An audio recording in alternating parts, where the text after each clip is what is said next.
to another episode. My name's Steph, and I'm your pod savvy guide. And with it being a new year, I always like to do a little bit of podcast housekeeping.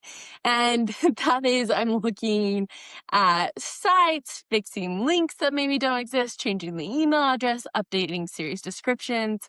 So I'm going to walk you through the 10 things that I have been looking at to make sure my podcasts are updated. Because honestly, throughout the rest of the year, I'm not really looking at that stuff. I'm just recording, posting, scheduling the social media, and I'm done. It's like, check, we're good.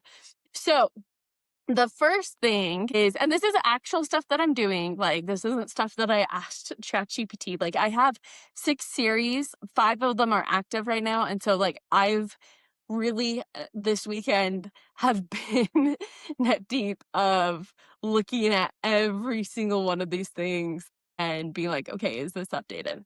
So the first thing is to look at your series description. Is it something that you still want to keep? Do you need to update it? I often find that as I'm going throughout the year with my podcast, like maybe the mantra changes, maybe who I'm interviewing. I discover I start to get a lot more guests that are a certain specialty that I'm like, oh, actually, maybe this is my demographic.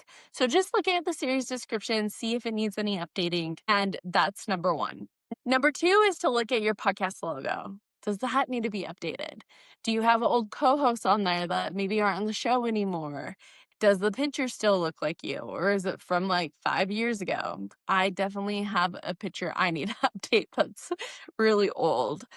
So going through and looking at the podcast cover and being like, okay, does this need to change? Does the logo for the podcast need to change? Like all the things. The third is to update the social media for the podcast.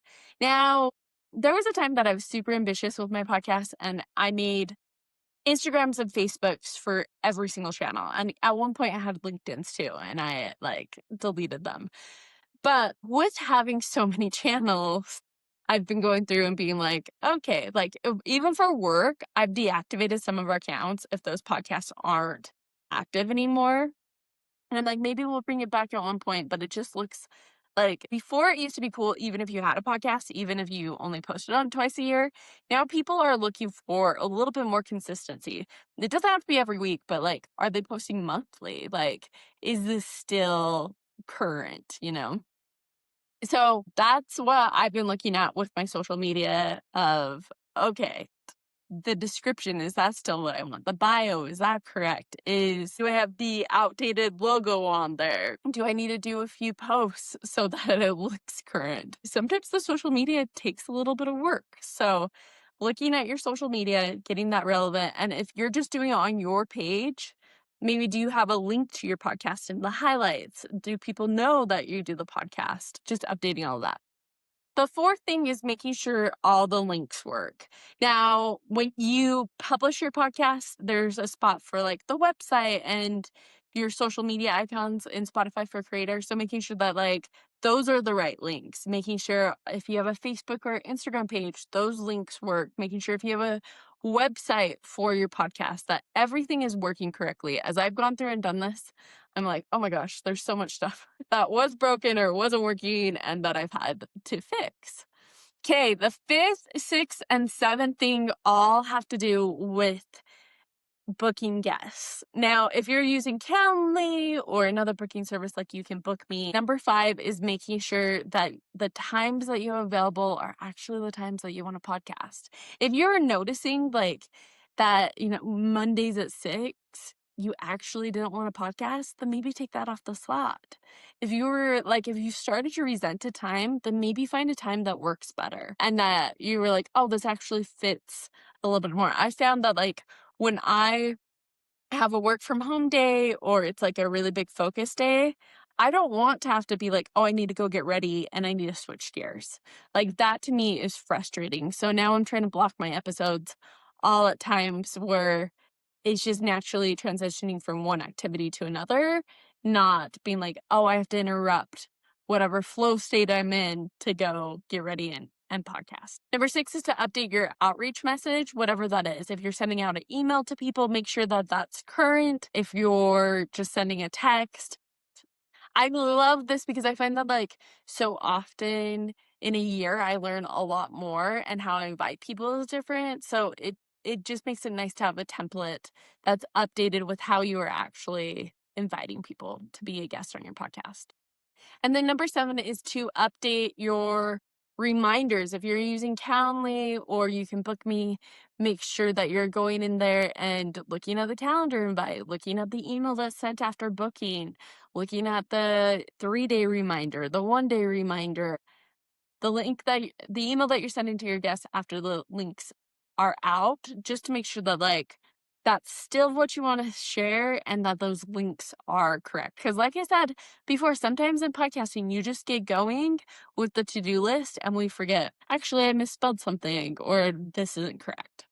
Number 8, this is something I've spent so much time on this weekend, and that's updating your thumbnails or your reel covers. So I decided with all my shows, they all have the same fonts, the same, like, structure of it. I just am changing the colors or the background. And now it makes it so much easier to create the episode thumbnail that goes on Spotify, that goes on YouTube, because it's all just right there and it's drag and drop easy for everyone. So, real covers. This is huge if you're inviting guests to collaborate, because no one wants to accept a collaboration where they don't look good or like their eyes like this or they're caught mid-sentence. So I decided to just use real covers. I'm going to be talking in this next episode about how I create social media posts from my podcast. But with that, I just have the same covers. And so I am not like trying to find the best spot of the guest and dealing with that. I don't have to worry about it. It's just drag and drop. So that is number 8. And then number 9, this is what I do every year without fail. And that's researching to see if you are using the best technology. Are you using the best technology that helps you record, that helps you edit? Are you using the best technology to clip up your podcast into other clips? Are you using the best technology to schedule your social media? Are you using the best technology for booking guests? I mean, the list can go on and on, but like I have changed my ways so many times at the beginning of the year because I'm like, oh, there's new tech that does it faster. And so I feel like, especially in this age of AI, it's so important to evaluate how you're doing it and be like, okay, maybe I should change. And I get that sometimes it's hard to change things, but the today version of yourself who does change, who does learn maybe a new technology, maybe you're doing audio podcasts, you want to switch to video, maybe you want to book more guests and so you need some automations in play. By taking those steps and actually updating that technology, December version of yourself is going to be so grateful because you're going to have streamlined your process even more. So that's out of all of these things, I feel like number 9 is the most important thing, to look at your technology and be like, is there a smarter way to do this? Is there technology that's more advanced? I mean, I look at, like, I know Riverside's like my go-to, but I even look at like everything they've done this year to update. And maybe it's you're using a technology, like look at all the things that you can now do with it. Because because because software and apps, they're constantly changing. And so you can even ask ChatGPT, what's the latest update with this technology? Is this the best in the industry? Should I be using something else? Compare them. There's so many ways to figure out if what you're using actually works for you or if there's a better option that combines, 2 or 3 of these apps into one. And number 10 is to finish anything from 2025 that's left over. So if you have episodes that are not edited, put that as your first priority, edit them, send out. If you have emails that you have not responded back to, make sure to put that as a priority, get back to them.